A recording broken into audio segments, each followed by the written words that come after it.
America ने फैसला कर लिया है कि वह पाकिस्तानी वायुसेना के पास मौजूद फाइटर जेट F-16 को अपग्रेड करेगा।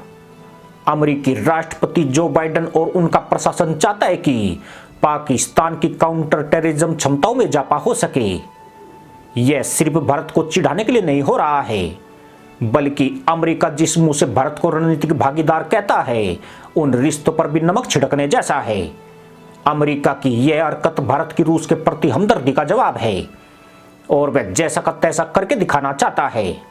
लेकिन भारत बहुत पहले से ही अमेरिका की चालबाजियों से वाकिफ है और उसे सदैव मतलबप्रस्त देशों की लिस्ट में सबसे ऊपर रखा है। पाकिस्तान के लिए जो बाइडेन की हमदर्दी आज की नहीं है। साल 2008 में भी बाइडेन ऐसा कर चुके हैं और उस समय तो पाकिस्तान ने अमेरिकी राष्ट्रपति को इनाम देकर उनकी मदद का शुक्रिया भी अदा किया था। बाइडेन हमेशा से पाकिस्तान के समर्थक रहे हैं, इसलिए जब साल 2020 में उन्होंने चुनाव जीता था, मदरसा मुल्क में जमकर गधैया नृत्य हुए थे, तहमंद लहराए गए और टोपी उछाली गई थी। यानी पाकिस्तान बहुत ज्यादा खुश था। हालांकि उनके द्वारा तत्कालीन पीएम इमरान खान को फोन न करना पाकिस्तान को जरूर खटकता रहा था। आपको बता दें कि साल 2008 में जब बाइडेन उपराष्ट्रपति बने तो उस समय भी पाकिस्तान इन्हीं परिस्थितियों से गुजर रहा था। उसकी आर्थिक मदद पूरी तरह बंद हो चुकी थी और अंतर्राष्ट्रीय मीडिया में उसकी छवि बिगड़ती जा रही थी। बाइडेन और सीनेटर रिचर्ड लुगार की मदद से पाकिस्तान की किस्मत ने उस वक्त भी पलटी खाई और पूर्व राष्ट्रपति जॉर्ज बुश जूनियर ने जो मदद रोकी थी वह फिर से शुरू हो गई। बाइडेन की कोशिशों का नतीजा था कि पाकिस्तान को $1.5 अरब की मदद दोबारा मिलने लग गई।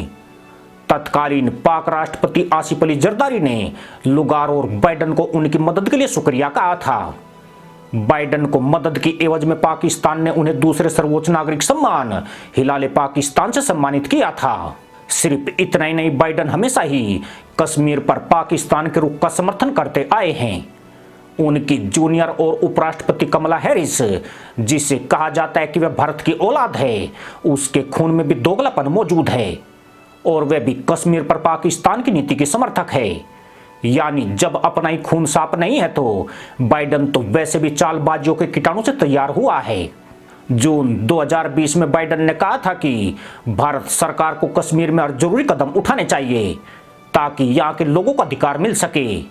यहाँ तक कि बाइडेन ने कश्मीर के मुसलमानों की तुलना बांग्लादेश में बसे रोहिंग्या और चीन के उइगर मुसलमानों से कर डाली थी। बाइडेन ने अपील की थी कि कश्मीर के लोगों को इंटरनेट और मोबाइल फोन का अधिकार मिलना चाहिए। बाइडेन के हिसाब से इंटरनेट बंद करना लोकतंत्र का गला घोटने जैसा है, मगर यही बाइडेन भूल जाते हैं कि कैसे चीन ने इंटरनेट पर पाबंदी लगाई हुई है और खुद उसे इनाम देने वाला मदरसा मुल्क बलूचों पर अत्याचार करने के साथ उन्हें इंटरनेट से महरूम कर रहा है। जो बाइडेन अमेरिकी नस्ल का वो गिजगिजाता कीड़ा है जो सामने से खूबसूरत नजर आता है मगर उसकी आंतों में गंदगी की भरमार है। रूस के मामले में भारत ने अमेरिका और पश्चिमी देशों को ठेंगा दिखाया तो बाइडेन ने अपना पुराना तुरुप का इक्का चल दिया। अमेरिका ने पाकिस्तान का इस्तेमाल हमेशा भारत के खिलाफ किया है।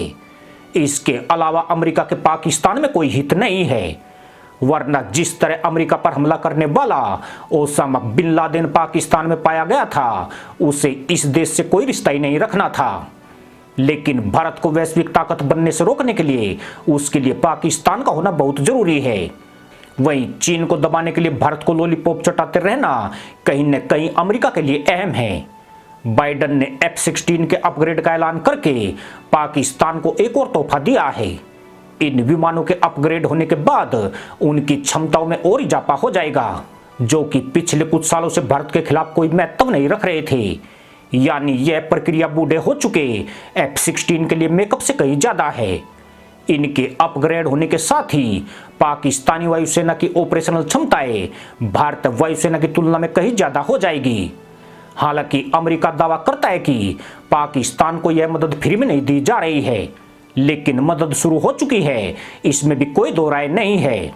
इसलिए भारत ने इस विपदा की घड़ी में रूस के साथ खड़े होकर सही निर्णय किया है। रूस अमेरिका से 100 गुना बेहतर दोस्त है। अमेरिका न पहले भरोसे के लायक था और न आज ही भरोसे के काबिल है। इसी के साथ अनुमति दोस्तों, जय जवान जय किसान जय हिंद वंदे मातरम।